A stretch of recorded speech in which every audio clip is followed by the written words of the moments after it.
Hello everybody and welcome to this first lecture on critical thinking.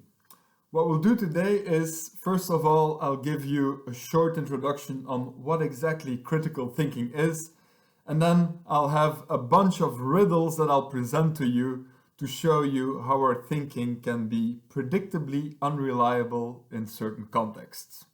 Alright, so let's get started. So what is critical thinking? Well, critical thinking is, in the first place, rational thinking. It consists in assessing the reliability of our beliefs by reflecting on how these beliefs were formed. So the goal of critical thinking is to come to reliable beliefs, beliefs that we may assume to be true. And the way we're going to do that is by reflecting on how these beliefs were formed. Critical thinking is not intuitive thinking. It's not thinking in a way that is emotionally tainted. It is very much logical, rational thinking. And it is also autonomous thinking. So when we're thinking critically, we're not just taking somebody's word for it. We're not just relying on tradition or authority, but we're actually trying to find things out for ourselves. Sometimes it's helpful to explain what critical thinking is not and what sometimes people would assume it is. So first of all, critical thinking is not negative thinking. It doesn't consist in trying to undermine any belief or any kind of claim. It's also not skeptical thinking. It's not knowing that we cannot know anything and therefore suspending belief in whatever claim. It is also not intelligent thinking. In fact, sometimes very creative, intelligent thinkers can come up with wildly irrational, misguided beliefs. And I'll have an example of that in a minute. And then finally, critical thinking cannot be equated with well-informed thinking. Being well-informed is a necessary condition for critical thinking, but it's not a sufficient condition. That means that in order to come to reliable beliefs, well, we must be well informed, but it doesn't suffice. We can be well informed, have all the right information we need, but still misinterpret that information in some way and come to an unreliable belief. So as I pointed out, the goal of critical thinking is to reach reliable conclusions and also to distinguish reliable from unreliable beliefs. And the only way to do that is to learn how our thinking apparatus, how our minds work, and in which contexts they lead to unreliable beliefs. Critical thinking, as we'll see, is not a spontaneous way of thinking. It doesn't come spontaneously. In fact, our spontaneous, intuitive thinking, well, in a predictable way, will lead us astray in certain kind of contexts. So will lead to uncritical thinking, will lead to irrational beliefs. So critical thinking has to be learned. And no one, however intelligent he or she may be, is immune to rationality, as I've pointed out. Now, a good example is Arthur Conan Doyle, the author of the famous Sherlock Holmes novels. At the beginning of the 20th century, Arthur Conan Doyle, together with a few others, was misled by two teenage girls, and you see the picture here, who claimed that they played with elves in their backyard. Now, they were armed with their dad's photography apparatus. I mean, this is 20th century, beginning 20th century, so black and white photos, big machinery, and they were quite, good in setting up the whole scene as if they were playing with these fairies, as you can see on this picture. Now, most people didn't believe them, obviously, but some went along with their story and thought young girls like that could and would never fool us in such a devious way. Now, one of these people was Arthur Conan Doyle, and he would write lengthy treatises and develop complex arguments arguing for a spirited reality, as he called it, some kind of reality that was only accessible to young children who still had the innocence of an open view of the world. Anyway, so very intelligent, creative thinker, defending wildly irrational, even absurd beliefs. And in fact, being able to defend these irrational beliefs precisely because he is so intelligent and he can, develop arguments. Before we get to the how and why we make reasoning errors, let me say something shortly, in a short span of time, about the use of critical thinking. Well, in our day and age, we take many decisions based on information. In fact, on a daily basis, we take a whole series of decisions, from the very trivial ones, what we're going to eat, to the more important ones, which laptop we're going to buy, to the very important ones, what kind of study curriculum we're going to pursue, what kind of career path we try to pursue, and so forth. Now, all of these decisions we take based on information. Information about the nutritional value, about food items, about the taste of these food items, price versus quality and features of the laptop, possibilities from certain kind of study curriculums, majors, and so forth.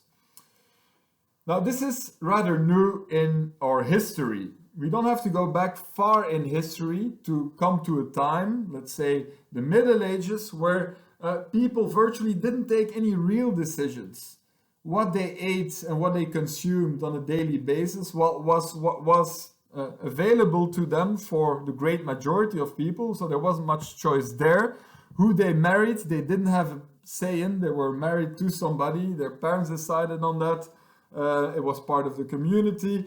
What they did professionally, well, almost always that was what their parents did, and so forth. So all of these decisions that we are taking now, we didn't take in the past. So we've never been so dependent on information. And obviously it's a great thing that we can take all of these decisions, but it also means we created an important dependence on information.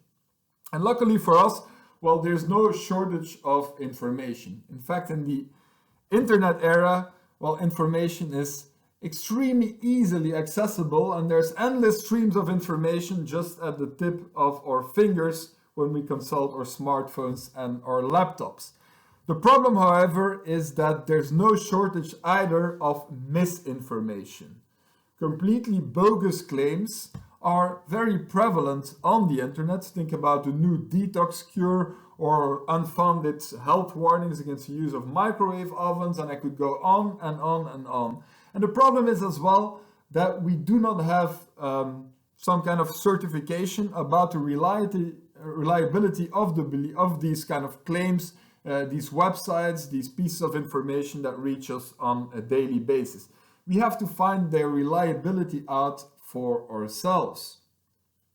Another problem is that nonsense tends to breed more nonsense. What do I mean by that? Well, when we allow certain kind of illusions, let's say, for instance, if we believe in the predictive value of horoscopes, well, and research shows this, we're much more prone to believe in other illusions, other nonsense, like the existence of mediums and certain kind of bogus therapy like energy healing and so forth.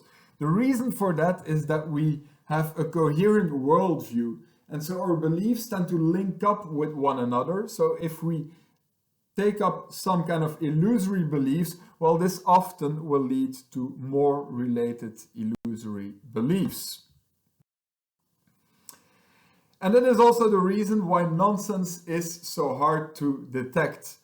In fact, when we look at some of the irrational beliefs held by people belonging to a different culture or people belonging to a different era, these irrational beliefs often seem completely absurd. And it's very hard for us to believe how people believe in these things. It seems utterly baffling that people would accord belief to some of these irrational beliefs. But it's much harder if it concerns the irrational beliefs in our own cultural context, in our own day of time, because they're part of a coherent worldview, as I said. In fact, we do not have to go back far in history again to find a series of completely absurd beliefs. 3-4 centuries ago in Europe, most people believed in the existence of witches. They believed in England that a certain woman that you see depicted here on the picture gave birth, and the woman was called Mary Toft, gave birth to a set of rabbits and not human children. And they also believed that you could, that there were recipes to make gold, recipes that only a few people could get their hands on, they thought. That's the so-called alchemy. And they even believed that there were recipes to make living organisms. Like there was this crazy belief that apparently was pretty widespread that you could make scorpions by just putting basil leaves in and crushing them between two rocks and leaving that in the sun for a certain time. Anyways, crazy beliefs. And today, well, when you tell people about these beliefs, we tend to say, well, these were beliefs that belonged to, pre-scientific age, where there was lots of ignorance, illiteracy, and so forth. And obviously that is right to point this out, but we must always ask our question, how would a 23rd or 24th century person look back on some of our beliefs we have today? And many of those beliefs do not stand the test of reason. And we'll get to those domains of irrationality in one of the coming lectures. Another problem is as well that the most extravagant beliefs, irrational beliefs, are easy to detect with, you could say, our common sense reasoning, but that our intuition and our common sense do not guard us against all illusions. In fact, as we'll see, often our spontaneous, intuitive way of thinking will, in a predictable way, mislead us in certain areas. So are the sources of many reasoning errors. But we don't have to undergo all of this passively. There is something we can do, and there are actually 3 important rules of thumb we can use to improve our thinking and to start thinking critically whenever we are confronted with certain kind of claims, beliefs, and so forth. And the first rule of thumb of critical thinking is that we should demand external, not psychological support for our beliefs. What do I mean by that? Well, it's not because a certain claim sounds plausible, seems plausible to us, that it is therefore justified, that it is therefore reliable. In order to check the reliability of a belief, we can't just do a plausibility psychological check. What we must also do is to look at external support for that belief. What is external support? Well, are there any facts that support this kind of claim or beliefs? What is the reasoning process that led to this belief? Does it emanate from a reliable source? All of these questions, answers to all of these questions will give us a good idea as to the reliability of a belief. Now, of course, we don't and we cannot go question any kind of claim we are confronted with. If I'm telling you that I had a sandwich for lunch today, well, that sounds very plausible and there's no reason for you to not believe me. It's only when we're confronted with beliefs that go against other beliefs for which there is support that we have to start thinking critically and that we have to check whether that belief has any external support. And the more extraordinary a belief is, the stronger, the more extraordinarily compelling the evidence for that belief must be. If I'm telling you that I just saw the Yeti or Bigfoot walking in my garden, or that I went to a lake and saw another Loch Ness kind of monster, well, obviously that's a belief that deserves pretty harsh scrutinizing. Because that belief, this kind of cryptozoology, as they call these kinds of beliefs, in singular, weird kind of creatures that have been viewed, well, that goes against a whole series of beliefs, scientific beliefs, for which there is a lot of support. If only the fact that these creatures are only seen in isolation and do not belong to a community of similar kind of creatures, well, it makes it almost impossible how they could be there in the first place, how they could come to being. Everything we know in biology goes against it. So beliefs in these extraordinary things will require extraordinarily compelling evidence.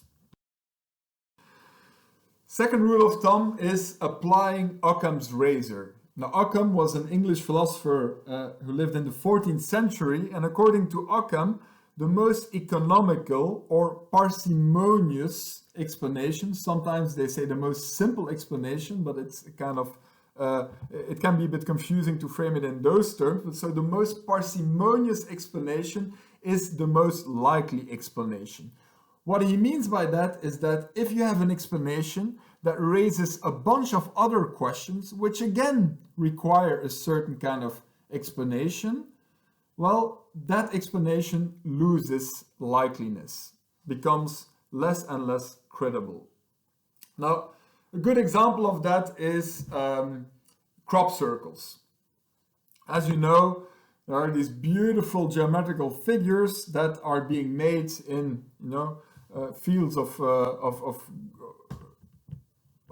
wheat or other kind of crop, and according to some, mostly Americans, aliens are responsible for that. So according to that conspiracy kind of theory, aliens come down at night when nobody sees them and they make these beautiful geometrical figures to let us know that they are there, I guess. Now, if you take this explanation, well, you have to answer a whole bunch of other questions. First of all, why do these aliens, or how do these aliens manage to make these huge circles and never actually be observed while doing so? Secondly, why do they leave these circles but do nothing in any other way to contact us? Obviously, they want something to do with us. They leave a mark of their presence, but that's all we get, and we don't get anything else in terms of contact. It's a bit weird. But I think most baffling of all, why are 95% of these crop circles made in this globally very small strip of land, which is mostly the Midwest in the United States? Well, obviously, the more economical or the more parsimonious explanation is that it isn't aliens who make these crop circles, but just Americans who like a good hoax. And then finally, the third rule of thumb is that we should be aware of a number of cognitive pitfalls or cognitive illusions. And much like perceptual illusions, like the one you see here, the so-called Müller-Lyer illusions, these cognitive illusions are systematic, permanent, and universal. What do I mean by that? Well, systematic, look at the visual illusion here. Well, everybody has a tendency to see the lower bar as longer than the upper bar. We all have similar visual systems, so we all see the distortion in the same kind of way. The same goes for cognitive illusions. We are all prone to make the same kind of reasoning errors in the same kind of way. Secondly, they're permanent. Even if, and you probably know this, even if you know that both bars are as long as each other, they have exactly the same length, both horizontal stripes are as long as each other, well, we still are inclined to perceive the lower bar as longer than the upper bar. So the knowledge that they're as long one as the other, and if you go measure it and so forth, the knowledge doesn't change the visual impression. The same goes for some of these cognitive illusions. Even if we know that there's an illusion there and that in fact it leads to a reasoning error and that it's not rational to accept this conclusion, still we'll be tempted in some ways to take that irrational conclusion. And then finally, they're universal, meaning that All humans with normal eyes are susceptible to that visual illusion. Similarly, all humans with normal brains and normal cognition are susceptible to the same kind of cognitive pitfalls and illusions, to the same kind of reasoning errors. So we're all in the same boat. Our minds are made the way they are made, and we'll see in the next lecture why that is the case, and they're prone to making certain reasoning errors systematically. Now, the best way to have you discover the unreliability of your own mind is by providing you with a series of riddles. And so that's what we'll do for the rest of this lecture. All right, first riddle, the so-called Linda problem. Now, the way I want you to do this is first I'll give you the problem or the riddle, and then I want you to formulate quickly. Don't take much time, don't overthink it. Formulate an answer quickly here, and then we'll get to the answer. And you can do that for the other ones as well, for the coming riddles as well. Okay, the Linda problem. Linda is 31 years old, is single, is outspoken, and she's very bright. She majored in philosophy. As a student, she was deeply concerned with issues of discrimination and social justice, and she also participated in anti-nuclear demonstrations. Which of the two possibilities is more probable? 1. Linda is a bank teller. 2. Linda is a bank teller and is active in the feminist movement. All right, stop the recording, formulate an answer, and then press play again. I'll give you the answer. So the answer here is 1. Linda is a bank teller. But most people, in fact 85% of people you present this riddle to, will answer 2. And the reason, of course, is that 2 seems a much better fit with the whole description of Linda's personalities, her interests, her behavior, her activities, and so forth. She seems like a very morally engaged person who's engaged in all kinds of activism, so it makes sense that she's active in the feminist movement. But if you think logically, 2 can never be more probable than 1, because the whole collection of people belonging to 2, so people being bank tellers and active in the feminist movement, is of course a part of the whole collection of people belonging to 1, all bank tellers. So it's impossible that 2 is more likely than 1. Second one, the base rate fallacy, and that's an important fallacy, an important reasoning error we keep making. Martin is a single man aged 45. He's an introvert and he likes to read. What is more likely? Martin is a librarian or Martin is a salesman? Again, formulate your answer. Well, the answer here is B. And you may wonder, why is B more likely? I mean, Martin's profile is a perfect fit for a librarian, and is really not a perfect fit for a salesman who tend to be extroverted, outspoken, and so forth. But the reason, despite this description of Martin's character and his activities, the fact that he likes reading, it's still more likely to be a salesman than a librarian, is simply because there are many, many more salesmen in the world than there are librarians. In fact, for every librarian in the world, there are more than 100 salespeople. So, even though Martin has these kind of characteristics, it is still much more likely that he will belong to this huge group of salespeople than this very small group of librarians in the world. And ignoring the fact that there are many more salespeople than librarians in the world is ignoring the so-called base rate, the prior probability in the population. So that is called the base rate fallacy. Another example of the base rate fallacy. 1 in 10,000 people suffers from a rare deadly disease. The doctor develops a test to detect the disease, The test is 99.5% accurate. Since the test is cheap and very accurate, the government decides to have everyone tested for free. Your test comes back positive. What is the probability that you suffer from the disease? Again, try to formulate your answer. Now, chances here are that you're tempted to answer, well, the probability is 99.5%, since that's the accuracy of the test. But that would be very, very wrong.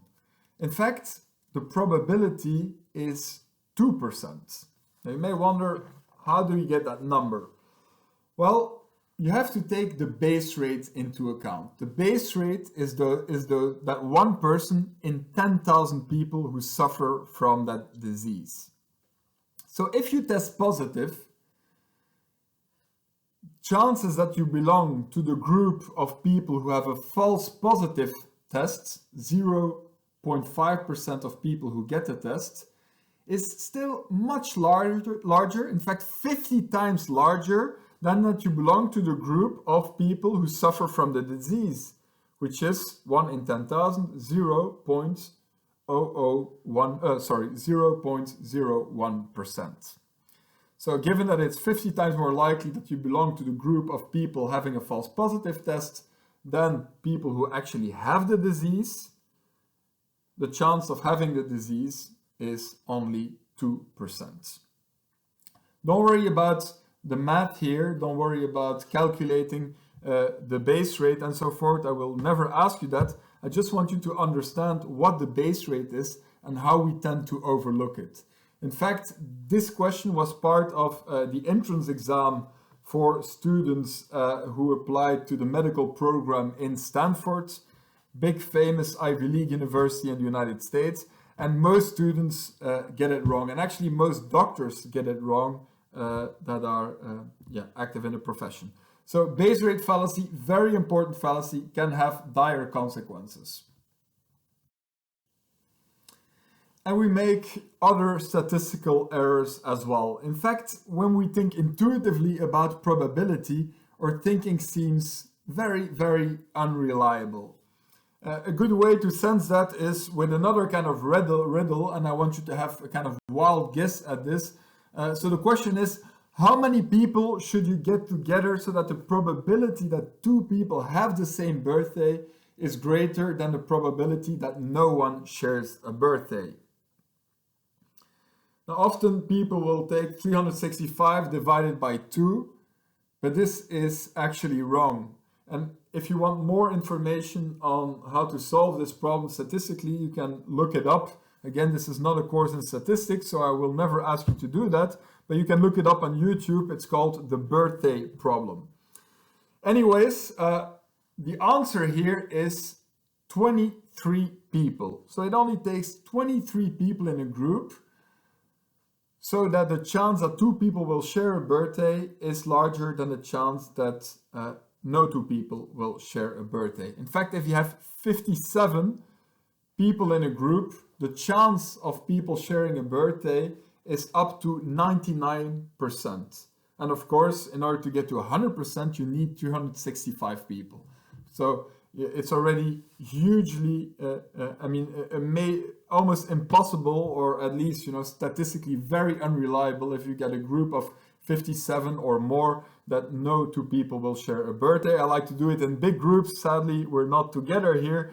But for instance, in our classroom, when we would all be together, well, the chances of no one sharing a birthday with somebody else in the group is virtually, inexisting. And another domain where our intuitions can, go wildly wrong is the domain of exponential thinking. Suppose you could fold a sheet of paper with a thickness of 1 millimeter unlimitedly. So you have this huge sheet of paper.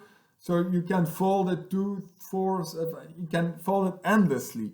How many times do you think you would have to fold it so that the sheet reaches up to the moon? And that is covering a distance of 385,000 kilometers. Now, of course, you can't calculate this as you go easily. So I just want you to formulate a kind of approximative number. Do you think it's in the millions, 100,000, the thousands, hundreds, whatever? And just pause the recording here and think about it for a little while, and then I'll give you the extremely surprising answer, at least according to me. Some of you may, of course, know the answer. Okay, drum roll. The answer is 42 times. It doesn't take any more than 42 folds in order to cover that distance if your sheet of paper is 1 millimeter thick.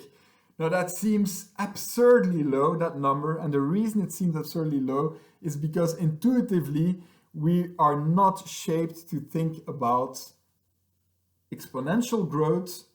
We're much more equipped to think about linear growth. And so we wildly underestimate how incredibly fast exponential growth can go. All right, then another bias with a series of examples is the availability bias. What is more likely, that you will die from a shark attack or from a dislodged part of an airplane that comes crashing down and falls on your head and kills you? Well, chances are you're tempted to answer, well, it's more likely that I'll die from a shark attack. But in fact, 30 times more people die from dislodged parts of airplanes crashing down than from shark attacks. Now, the reason we think, or we tend to think, that shark attacks are more likely is because it speaks more to our imagination. There's movies that are being made about shark attacks. When it happens, it's all over the news and so forth, and we hear way less about these weird kind of deaths because of fallen parts from airplanes. And that is the so-called availability bias. We misestimate the likeliness of something if it's very easy for us to recall or to imagine these events, more easy than something else. Similarly, for the second one, of which are there more English words, words that start with an R or words that have R as a third letter?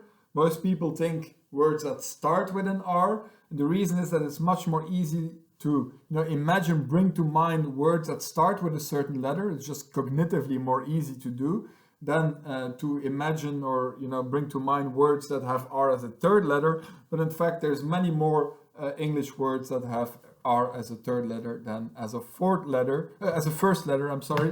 And then finally, what is the probability that a startup will succeed?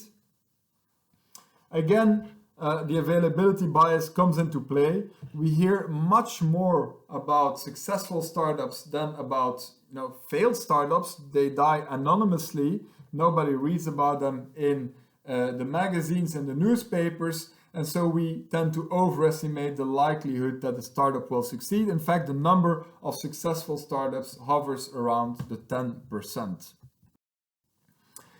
And the availability bias, you really see it at work when people play the lottery. Now, the chance of winning the lottery, winning the main huge prize and becoming rich overnight, well, apparently it's somewhere around 1 in 7 or 8 million.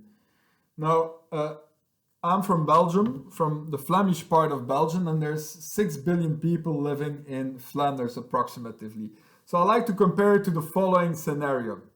If you play the lotto, you're less likely to win than you would be likely when I ask you, just in Flanders, I invite you over to my place in Flanders, I give you my car and I give you somebody's social security number of a person that lives in Flanders, because you can't know if it's a guy or a girl, if it's a man or a woman, so forth. You cannot know anything about that person. And you would just start driving aimlessly in Flanders and stop at a random house.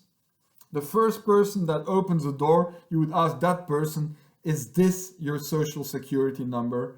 Well, chances that that person will say yes to you are bigger or larger than the chance of winning the lottery. But that's obviously not how people think about their winning chances when they buy their lottery tickets. In fact, and research shows this, they radically overestimate the likelihood that this is going to happen. They know it's a small chance, but intuitively, they kind of feel it might just happen. And why is that? Because, winners of lottery are in the newspaper, and the lottery does a lot of effort to, really bring that to the fore, that somebody won lots of money, and then they have interviews and you see them on television, and you might easily imagine that this would happen to you, but in fact, statistically, chances are so extremely low that you could just, not do it. It would be obviously the rational way to go. And if people would actually see the chances for what they are, well, the lottery would make a lot of money. Okay, a second bias is anchoring. And we can't really do this riddle here with you because you need two major groups, two statistically representative groups. And that's what the psychologist did. So he had two groups of 200-300 people, all ages. And so in general, they would have to formulate similar kind of answers. None of them were botanists. Nobody knew anything about trees. Anyways, he had two questions for each group. First question was, for the first group, do you think the tallest trees in the world, those are redwoods in Canada, do you think they're more or less than 300 meters tall? And then the second question was, how tall are the tallest trees according to you? Now, when he asked that to group number one, well, group number one was right in saying that, or most people in group number one were right in saying that the tallest trees were less than 300 meters tall. That's right. And then for the second question, how tall are the tallest trees according to you? The average answer was 255 meters. Now to another group, the psychologist asked almost the same question, but with a slight difference. He asked, do you think the tallest trees in the world are more or less than 50 meters? 50, not 300. How tall are the tallest trees according to you? Again, most people had it right. They said the tallest trees are taller than 50 meters. And I think for your information, the tallest trees, those redwoods, are about 120 meters tall. But then when you ask them how tall are the tallest trees, according to you, their average answer was 85. So we got from 255 as an average answer to 85. And the reason, of course, for that has everything to do with that first question, that anchor, as they call it, that was 300 meters tall for the first group and that was 50 meters tall for the second group. So we kind of always estimate around random anchors that are being given. Another bias, and it's kind of the broader category of anchoring, is called framing. And it is what marketeers do on a professional basis. It means that when presented with exactly the same information that is just framed or presented in a different way, but exactly the same information, people can take very different decisions or draw very different conclusions. Other example, or the example psychologist asked two major groups again. One group, they asked the following question. A disease breaks out, 600 people will die if nothing is done. Doctors develop two treatments to combat the disease. Which treatment do you prefer? First group got frame A. Treatment 1, 200 people are saved. Treatment 2, 1 in 3 chances that they will all be saved, 2 in 3 chances that they will all die. Now it turns out that most people like certainty of saving certain lives, so the great majority answered treatment 1. But when presented with a different frame, but that contained exactly the same information, things shifted. So frame B for the second group, they said, well, treatment 1, 400 people out of the 600 will die. So that means 200 will survive, obviously. But so the emphasis now is on the 400 people that will die.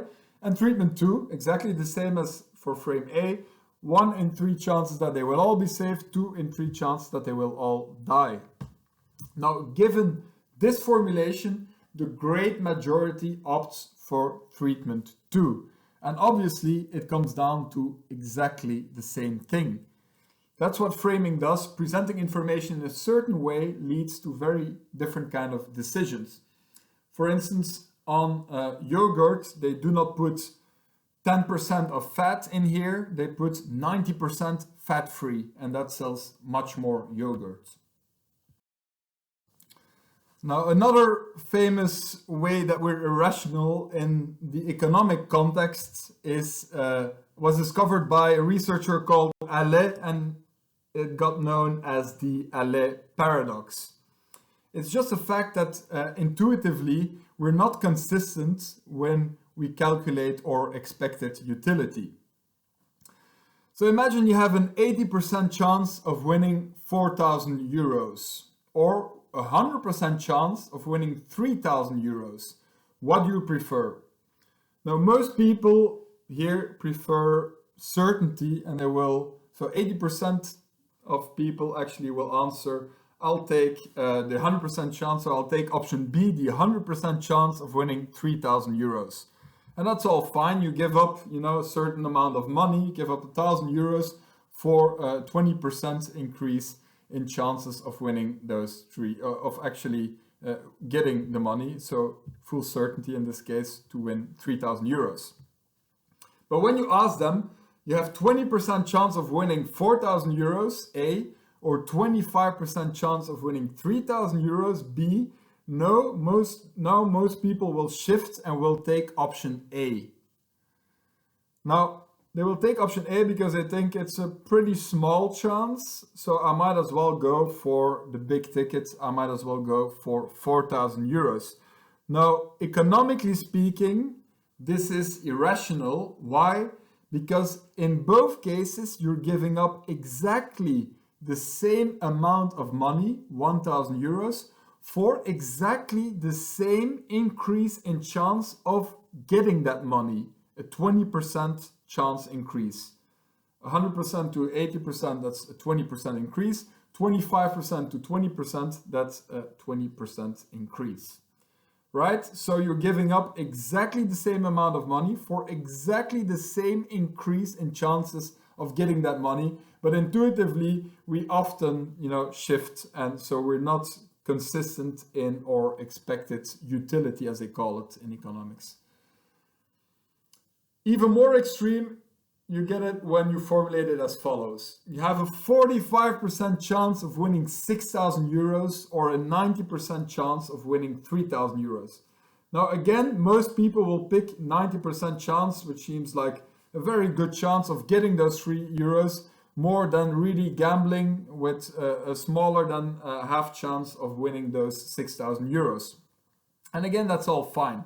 But when you ask them, you have a 0.1% chance of winning 6,000 euros or a 0.2 chance of winning 3,000 euros. Now, almost everybody will pick the first option, the 0.1% of winning 6,000 euros. Why? Because you reason, well, it's a very small chance. I might as well go for a big ticket.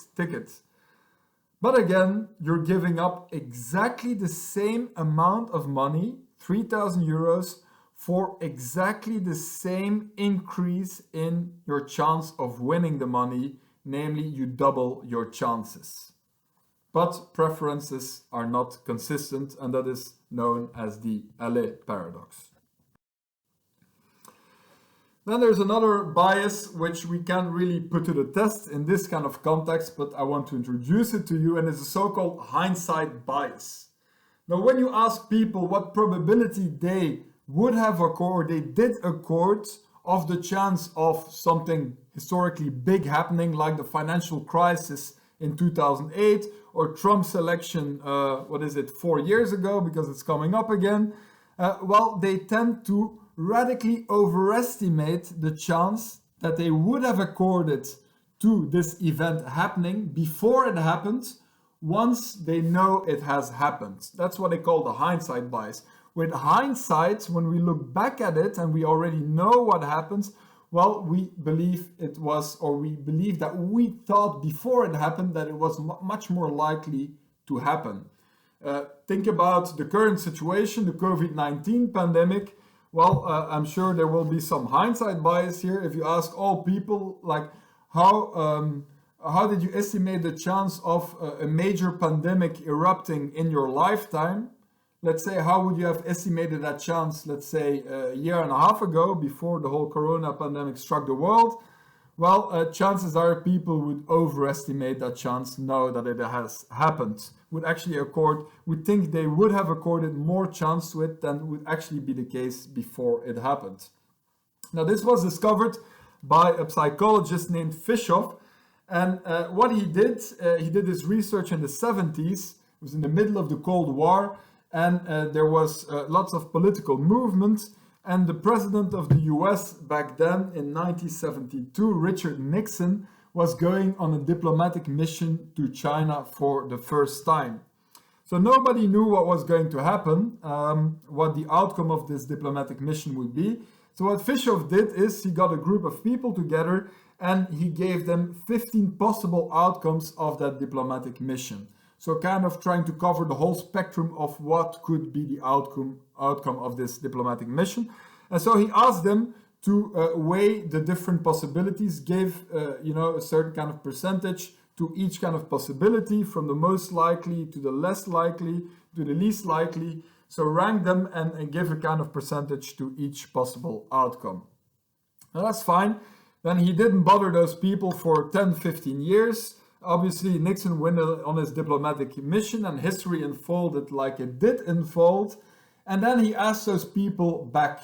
So he asked them again and he said, could you please come in again? You all remember that 10, 15 years ago, you participated in this experiment, this questionnaire about the outcome of this diplomatic mission. Now, what I want you to do is to remember as accurately as possible and to reproduce as accurately as possible the chances you gave to each outcome at that experiment, so before it happened. And then he saw that people radically overestimated their accuracy in predicting. So they gave much more weight to the outcome that actually happened, or the outcomes that were kind of related to what would happen, than they did beforehand. And they replicated this experiment with other stuff like O.J. Simpson's trial, like Bill Clinton's impeachment procedure, and so forth. And every time we get the same result with hindsight, so after the events actually occurred,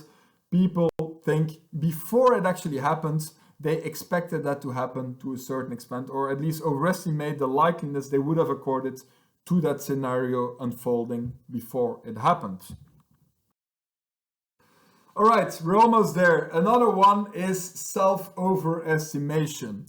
If you ask people who drives better than average, who has better than average social skills, who is less susceptible to reasoning errors than the average human being, well, the people answering yes is up to 75-80%. So obviously, mathematically, 80% of the people cannot drive better than average. Only 49.99999% can do that, but people tend to overestimate their own talents, their own outlooks in life, and especially the male portion of the human species. So men are more susceptible to self-overestimation, it seems, than women. Another interesting fact here is that people who suffer from depression actually have a more accurate estimation of their own abilities and their prospects. They also call that depressive realism. And then a final and last bias I want to introduce to you, and it is the mother of all biases. It is the most important bias, the most important reasoning error, and we're all very susceptible to that reasoning error. And I want you to discover it for yourselves, and since we're not live, I want you to do the test yourself by clicking on the link here below. You can do it probably in this movie clip, but you can go to the slides, which are also on Canvas, and there you can click on the link and take the test. Now, what does the test consist of? Well, it's a very simple question, again, a kind of riddle. There's a sequence of 3 numbers, 2, 4, and 8. And the question is, which rule does this sequence correspond to? So what is the underlying rule of that sequence?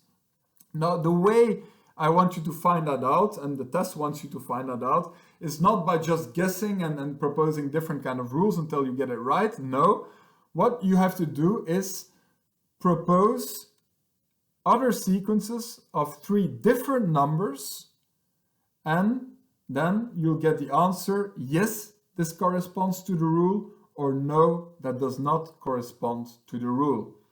Okay, so pause this recording, go to the slides on Canvas, click on the link and do the test, and then come back here for the explanation. All right, so I hoped you all did the tests. I think it's fun to discover it for yourself, and it can take a while, doesn't it?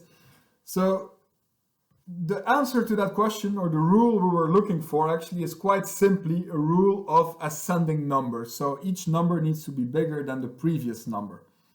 Now, when you ask that to especially a small group of people, it can take a very, very long time, and you'll get a whole series of different sequences that people propose before they actually get it right.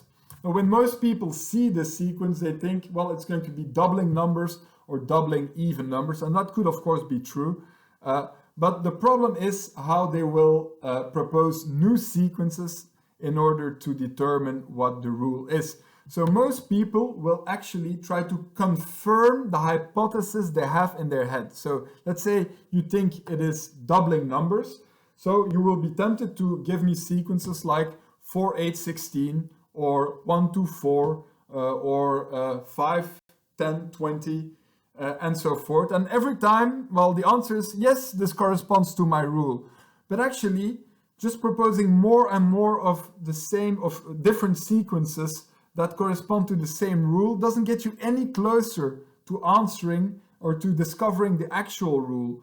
What you need to do in order to solve this problem and to solve it quickly is not to propose sequences that correspond to your rule in your head, but quite the opposite. You need to propose sequences that do not correspond to the rule you have in your head, to the hypothesis you have in your head. That is the only way you can test your hypothesis, and you can change the rule and actually get to the rule that we were looking for.